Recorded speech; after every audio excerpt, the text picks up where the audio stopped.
Welcome to KnotWork Storytelling. This is the show where we untangle our myths and reweave our stories, one ancient tale at a time. I'm your host and lead storyteller, Marisa Gowdy. I'm a myth worker, a story healer, a coach for writers and creative entrepreneurs, and the author of The Sovereignty Knot, A Woman's Way to Freedom, Power, Love, and Magic. If you love what you hear and want to support the show, I'd be so grateful if you become a paid subscriber on Substack. In my newsletter, Myth is Medicine, you'll receive bonus content related to the stories on the show and deep dives into how mythology and folklore can help the individual and the collective in the present moment and beyond. There's a link in the show notes to follow Myth is Medicine on Substack, or you can simply visit mythismedicine.substack.com. Season 4, Episode 12, Take Back the Magic with Perdita Finn. Our guest, Perdita Finn, is the co-founder, with her husband, Clark Strand, of the Feral Fellowship, The Way of the Rose, and co-author of a book of the same name. They are currently at work on their next book together, Circles Not Lines, Spiritual Community Beyond Patriarchy. To find out more about her devotion to ecology, not theology, visit wayoftherose.org. Today, Perdita will read to us from her brand new book, Take Back the Magic, Conversations with the Unseen World. It is an intimate journey through her recovery of those lost ways. She speaks widely on how to collaborate with those on the other side, on the urgent necessity of a new romantic animism, and on the sobriety that emerges when we claim the long story of our souls. As you'll hear, she lives with her family in the moss-filled shadows of the Catskill Mountains here in New York's Hudson Valley. Well, I am so excited to have Perdita back on the podcast for the second time. As is our way at KnotWork Storytelling, we first ask the story to speak for itself, and then we explore all the ways that it still resonates and matters. So, Perdita, will you tell us a story from Take Back the Magic? Sure.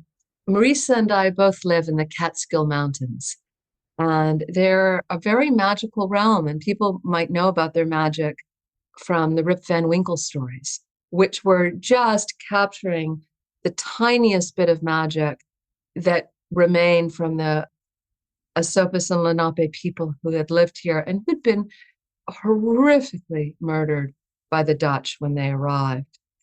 This had been a very sacred place for them, these mountains, a place for ceremony and ritual.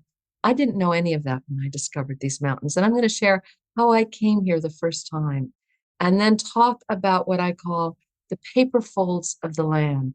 Just like I'm sure we've all had dreams where we've been in a place in our dreams that's both one place and another place.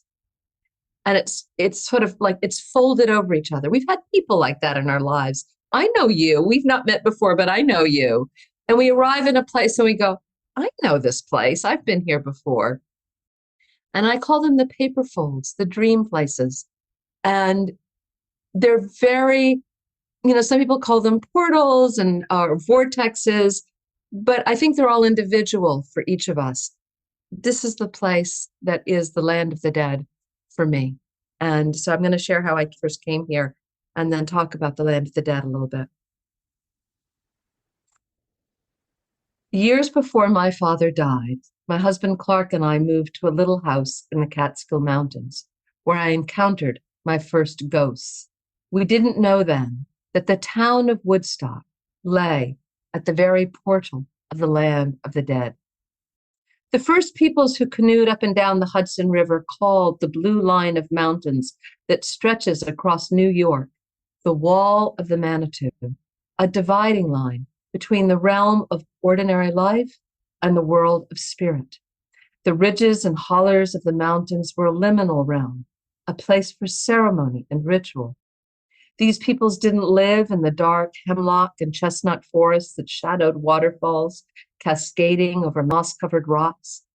Instead, they came here with a purpose, to commune with their ancestors. Ancient stone walls, following ley lines, still lead up steep slopes to rock cairns that mirror the constellations in the night sky. The people who built them are long since gone, wiped out by genocide and disease. The trees that sheltered and fed them were obliterated in an age of conquest. The birds they knew, the beasts who spoke to them, the fish who fed them, and the wild plants that healed them, so many of them are gone forever as well. But the wisdom of these peoples and the messages of these beings are not gone if we are open to receiving them. Both Clark and I felt called to this haunted terrain long before we met each other.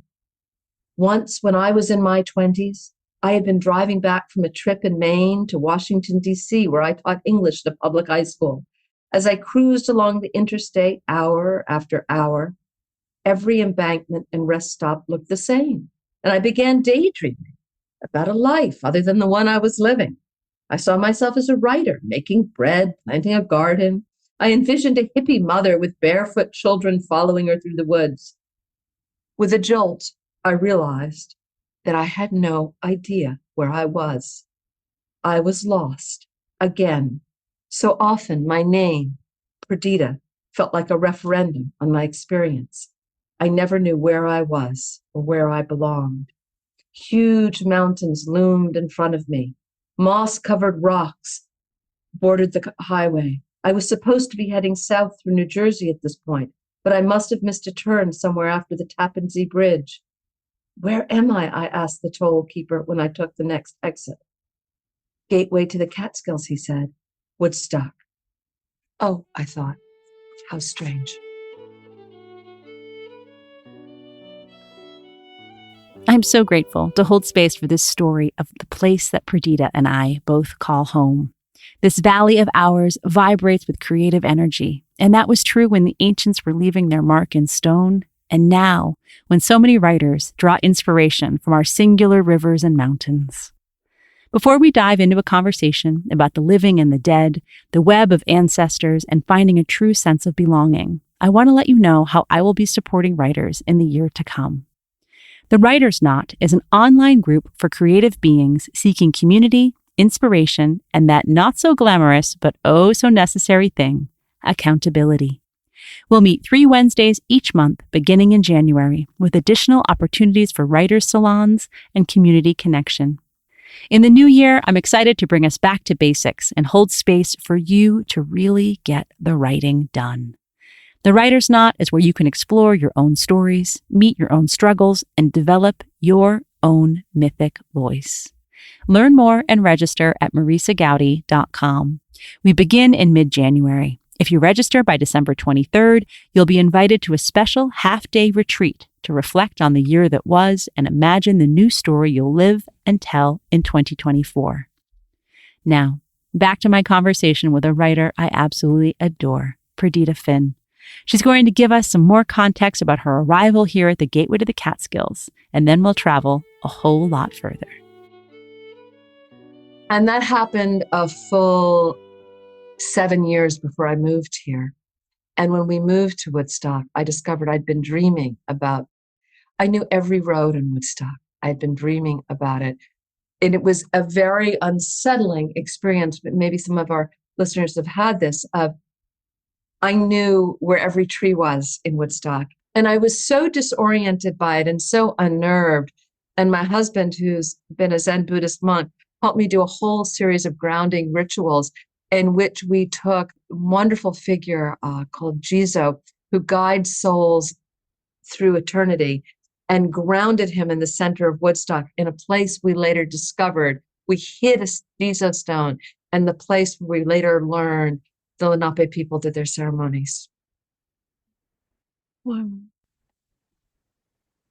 What a story of divine geography and divine choreography to call you here. Because, of course, yes, you and I share this land, and we also happen to share a common origin, and that we are both children of the coast of Massachusetts and Cape Cod. Yes. And that then we found our way here. I mean, the ocean coast of Cape Cod is definitely another one of those paper folds for me. Place that gathers. And what I would love to do and talk about is how it disrupts our notion of ancestry and lineage. Yes. Oh, yes, please. Yes, please. So who are we? Where are we? Where do we come from? Mm. We're very conditioned to thinking of it in a very linear, modern, evolutionary way where we can kind of trace our heritage back to a particular place, right? But you trace your heritage back to a particular place, and those people trace their heritage back to another particular, and that's only following one line. I mean, if you go back 7 generations, you have 200 grandparents, over 200 grandparents. So that's 200 different lines you could follow. Each 7 more generations leading exponentially in the 10 directions.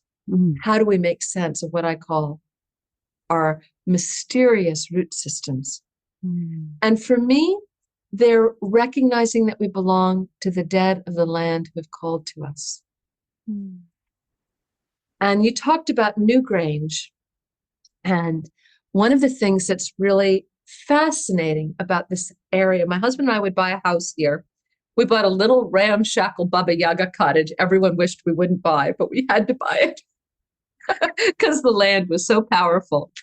And we discovered 20 years after we moved in here that we were right in the middle of stone creations that Glenn Kreisberg, who's an archaeologist, you probably know Glenn from the SUNY New Paltz, he and Dave Holden have charted that the indigenous people built these incredible stone formations. They were assumed to be the stone walls of colonial farmers. No, they're not. In fact, it's been estimated that it would have taken the colonial farmers 1,000 years to build this many stone walls. And in fact, Dave Holden did the work to note that they chart the constellation Draco in the sky, and they lead to rock creations on the side of the mountain that are dragons. Wow. And when I first went to go see the dragons, Marissa, I thought, man, I'm going to see a dragon, I'm going to, they're dragons, okay? And Dave and Glenn have gotten them preserved. It was very difficult to get the land bought to preserve. The government did not want to recognize in the Northeast these indigenous creations, and they did not want to protect them. But for me, when I first got to know them, I had just come back from being in the Dordogne in France and seeing the Paleolithic stonework of early peoples. And I realized I was looking at the same thing. And I think when you go to Newgrange, we're in a similar type place, right? We're in a place where people are honoring the dead of the land, the power, our place in the cosmos simultaneously, right? Yes. I want to offer our listeners some context around Newgrange because they may not know what we're talking about. And yes, I want to take you. a little step back to offer the fact that when Perdita and I sit down, we tend to speak of the Hudson Valley, we speak of Cape Cod, and we often speak of Ireland as well, because we have our ancestral connections to that beautiful little green island. And Newgrange, of course, is a megalithic monument, more than 5,000 years old. And on the winter solstice, the light penetrates through to the inner chamber. And it was specifically built, of course, to track the year. And as I'm hearing you say, as you're thinking about Dordogne and all these places, especially, I think we were kind of programmed as American children and well into adulthood.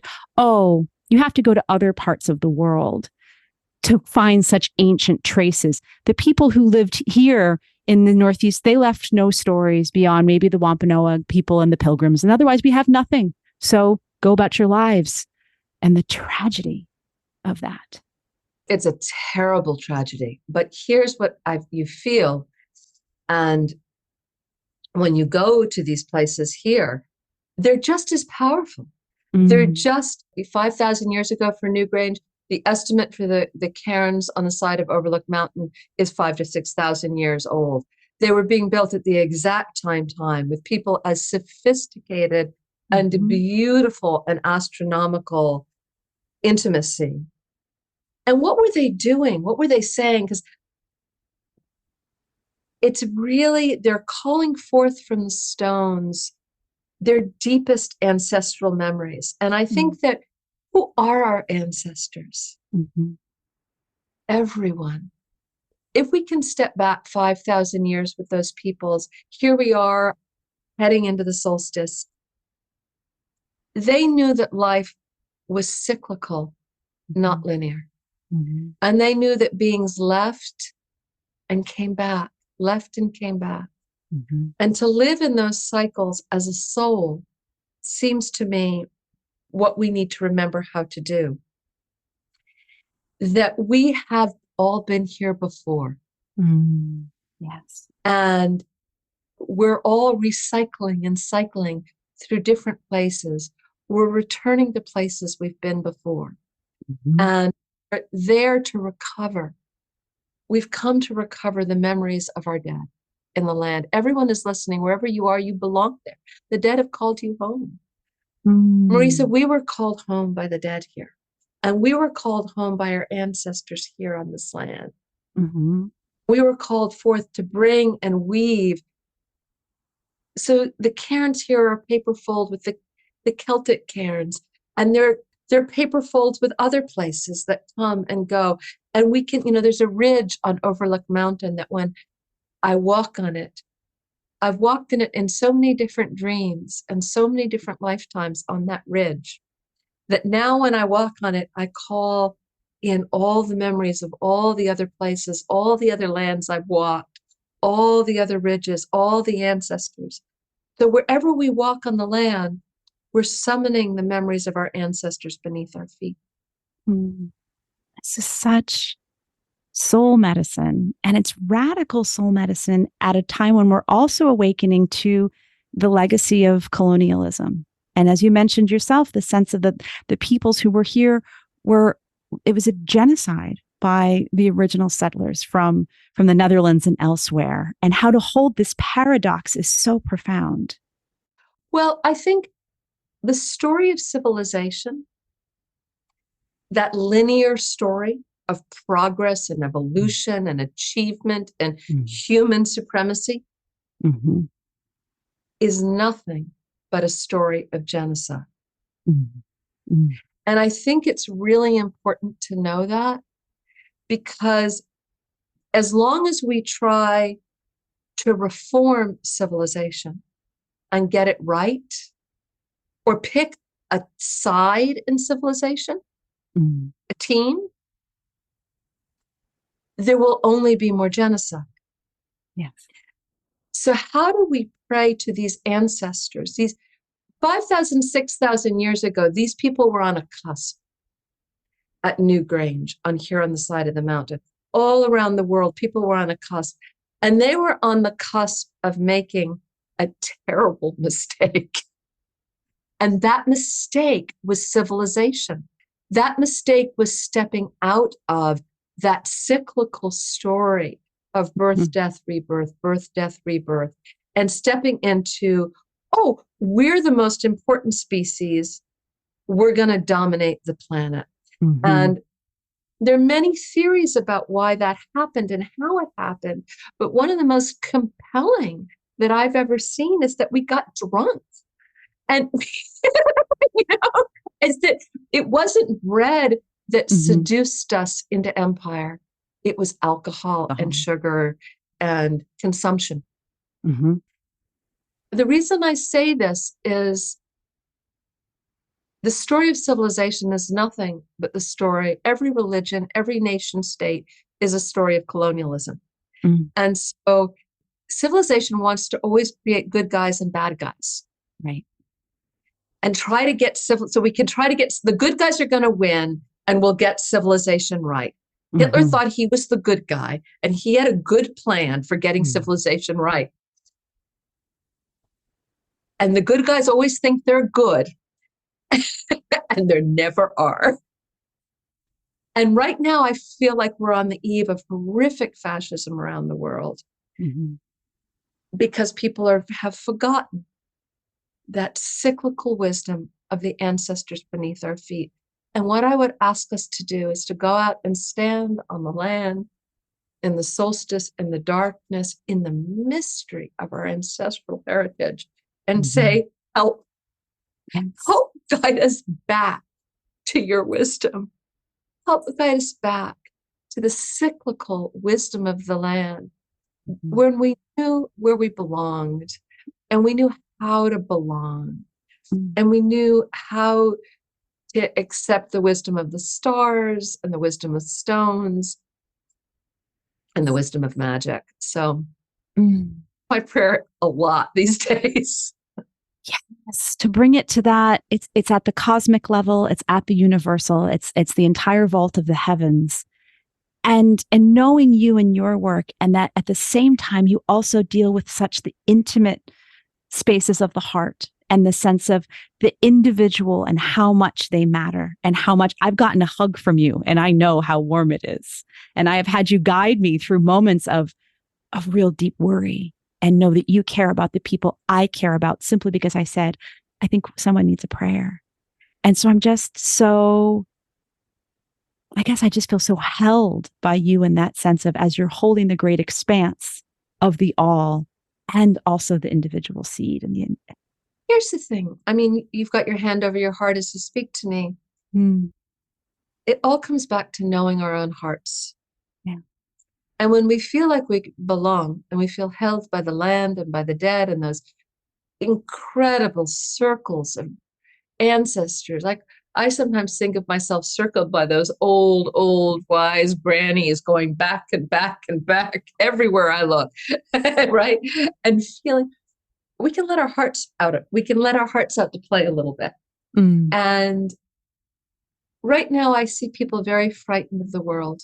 There are many things that are very frightening in the world. Vast changes are happening.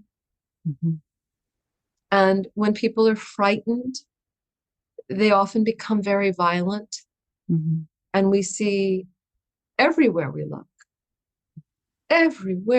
on the planet, we see violence that breaks our hearts, right? And sometimes people wonder how I can look at it all. I do look at it. And I'm never surprised. Yeah. Oh, no, I'm not surprised. This is what I expect from civilization. I'm horrified, repulsed, but not surprised, because I pray with all my heart to be shown each and every day what I can do to help us, guide us through an enormous transition back to belonging to the land again. We don't belong to the land as people.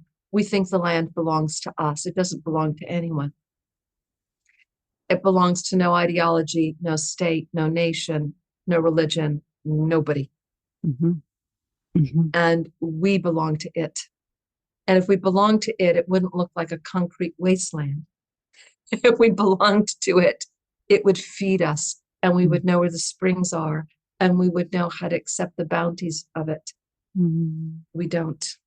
So, but in terms of heart, a friend of mine said last night, we were talking, she said, if we can nourish the little seeds in our hearts, we can do great things. Yes. Yes. And on the solstice, I always plant an intention for the coming year, which I think of as, think of it like a tiny thistle seed. Jesus would have called it a mustard seed, that's so small. And I asked her, what do you want? Where do you want to belong? How do you want to belong? How do you want to grow and blossom in the coming year? Because then we won't be frightened. I get my confidence from the dead, and they keep me from fear. The image that's coming to me as you call us into the heart is that, for me, I know when I am speaking to my beloved dead and those I know, but also the entire chain of not just the chain, the entire web that came before, it always is knowing that they enter in through the back of my heart. And that's that support of them kind of standing behind me. And that gives that ability for the little bit of thistle seed to grow, because it's held by so many hands behind. We feel so lonely. People feel so lonely and so scared. And the medicine, the great, great medicine, I said we got drunk, right? And what is the great medicine of AA and 12-step groups? to guide us through our addiction to civilization. Pure loneliness, community, relationship. And the first community I often invite people to cultivate is the community of ancestors. It's why people want to research their heritage, because they want to belong somewhere, because people don't feel like they belong, as particularly Americans don't feel like they belong anywhere. Where do I belong? You belong right where you are. Go outside right now and stand on the ground and see what dead show up from the earth beneath your feet. Because there are trees that have birthed you, that remember you. Sea creatures who have become stones, who've been your mother and past lives. There are mothers who remember you and who have called you home. They're mothers for lifetimes. We wouldn't fight wars if we knew that everyone on the other side had once been our child. We wouldn't kill children if we knew every child had once been our child, had once been our mother. Would be no sides. Yes. I love the way you just remind us of how to obviously connect to all that is by stepping outside and asking the dead. And it's that sense too of trusting our own senses and our ability to receive. Because I know, one of the reasons I started this podcast is as an American who says my stories are sourced from 3,000 miles away, from centuries and millennia ago. What is it like for me to live on lands that feel unstoried, or that we've been told are unstoried because the people are gone? And that sense of being able to trust ourselves to say, and then that kind of radical idea you have of saying, we were called here to the land upon which we live. What if we could find a home here, even with a full awareness of the history that came before us? Especially. Yes. And that it is, and you're offering us that opportunity to just unfold and be fully present rather than look down that. Well, you mentioned linearity before, that sense of we try to look at lineage as being begat, and one father and one father. And instead, it's again this invitation to just unfold our sense of knowing and belonging. It's a mysterious matrix of intimacy. And it's like that mycelial network. But I do want us to talk about, we don't want to, it doesn't mean we should become appropriational of the indigenous peoples here and somehow start talking about our Native American ancestor who, you know what I mean? Like there's a lot that goes on that's very insensitive to the lived experience of people still alive today and the violence they've experienced. Yes, thank you. What I think we need to step into is not the clarity, but the great mysteries. And that our ancestors, who are my ancestors on this land? They may be the sea creatures I find embedded in the rocks in my backyard, because this used to be an ocean. The Catskills used to be an ocean. I may not have been here since I was a brachiopod. You know what I mean? I don't know. Maybe it's my brachiopod ancestors who've called me here. I recognize you from the brachiopod bar. That's great. That's the mystery. Or I also like, for instance, the forests of the Catskills were once these incredible trees called chestnut trees. And the American chestnut, they were called the redwoods of the East Coast. They were as big as redwood trees. One tree could feed an entire community. And it was the primary food source for these peoples.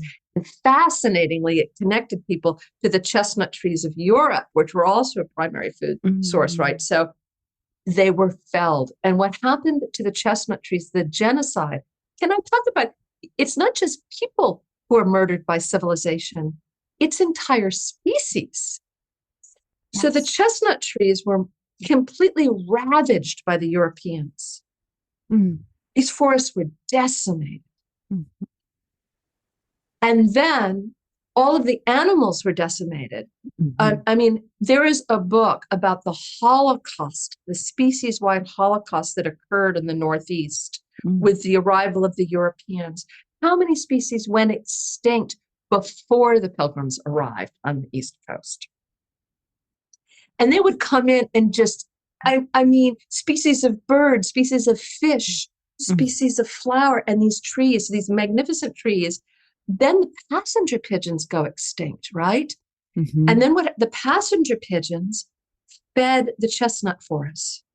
Mm-hmm. So these poor chestnut trees who've had their elders cut down, then they are starving to death because they are fed nitrogen from the passenger pigeons who are now gone. And so they have no food to protect them. They're nitrogen deficient. Mm-hmm. And then a European chestnut with a blight is brought in. And within 10 years, every single American chestnut is dead.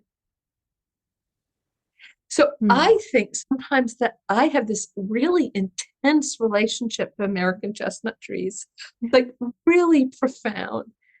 Like my heart breaks for them. Like no one knows what happened to the chestnut trees. I think my ancestors were chestnut trees. How many lives did I live a chestnut tree on Overlook Mountain? Mm. And I look out and I remember my people that are gone. Now, my daughter lived at a spot in Kingston, New York. And I can't say where because we found an American chestnut. There are few mysterious American chestnuts that have survived. And there are angels, saints, human beings who've been figuring out how to bring them back. Mm. Mm. When I moved to this area, I lived in the same neighborhood. That tree, that mighty defined tree. So what are the stories we've lost? We talk about the stories we've lost. What stories do we lose when we lose a whole species of tree or duck or fish or flower? And people too, of course, but we're not just people. And this is what to get, we talk about one of the hard parts, of course, if we're interested in like the mythic imagination or the Celtic imagination, is it wasn't written down. Right. Mm-hmm. But it wasn't written down because these stories were alive. They were stories about fish that spoke to us and salmon who were our elders and our grandparents and stones who'd been our grandmothers, right? This isn't to live in an animate world is to know when we step outside that our ancestors have been all around us and we have been like Merlin, salmon people and reindeer people and oak tree people and hemlock people. So ask yourself, when you think of your ancestors are not just people. They're not just a lineage. They are all the beings of the land right where you are, who have called you home to bring forth those seeds of belonging in your heart. Oh, Perdita, this has been the most perfect way to conclude this year of the podcast, but to land us here at this solstice moment, as you're speaking so eloquently about the cycles of life and death and rebirth, and naming the grief of that which is gone, and also you who stands in such joy and devotion to beauty in this world, but also to the truth and the suffering as well. Thank you. Joy and suffering have two sides. There's two sides. And, I pray the rosary, not as a Catholic or not as a Christian, but I pray the rosary. And the great mysteries, if you can hold the mysteries of sorrow, you can enter the mysteries of joy. And when you can feel the mysteries of joy, you can bear witness to the sorrows. And we need people who can bear witness to the sorrows in the world, don't we? We do. We do. Oh, Perdita, thank you so much for being here with us today. We've given people the smallest glimpse of this galaxy of a book you've written in Take Back the Magic, which I highly recommend to folks. If you're listening to this in your car on the way for that last minute holiday shopping, make sure you stop by the bookstore. Is there anything else you'd like to close us with as we say farewell, my friend? My gratitude for being in conversation with you and how blessed I feel. The seed in my heart that I pray for, the seed I'm trying to get to grow, I call it my soul seed, Marisa. It's the seed I think I've carried for lifetimes. And it is to draw my kin close, draw my blood kin, my soul kin, my odd kin, my fur kin, my cat kin close. But you are definitely soul kin. And I feel drawn close to you by this land in a way that feels like a real blessing. So thank you.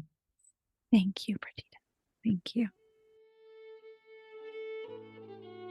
Thank you for tuning in to the KnotWork Storytelling Podcast. Please subscribe and review the show on your favorite podcast platform. And do share this episode with other lovers of myth and story. By the way, everyone is a lover of myth and story, even if they've forgotten. Creating this show is a labor of love, and your support will help me continue to craft and share stories through season 3 and beyond. Please consider becoming a paid subscriber over on Substack, where I'm writing and creating additional audio magic with my newsletter and content hub, Myth is Medicine. You can find out more about my writing, my book, our online creative community, The Heroine's Knot, as well as how to work with me as a coach at marisagowdy.com. Music on the show is by the wonderful Beth Sweeney and Billy Hardy, a Celtic fiddle and multi-instrumental duo based on Cape Cod, Massachusetts. The traditional reel we play at the start of the show is called the College Groves. Find out more about their music and shows at billyandbeth.com. Gratefully, I live, write, work, and record this podcast on the ancestral lands of the Munsee Lenape tribe, whose name means original people.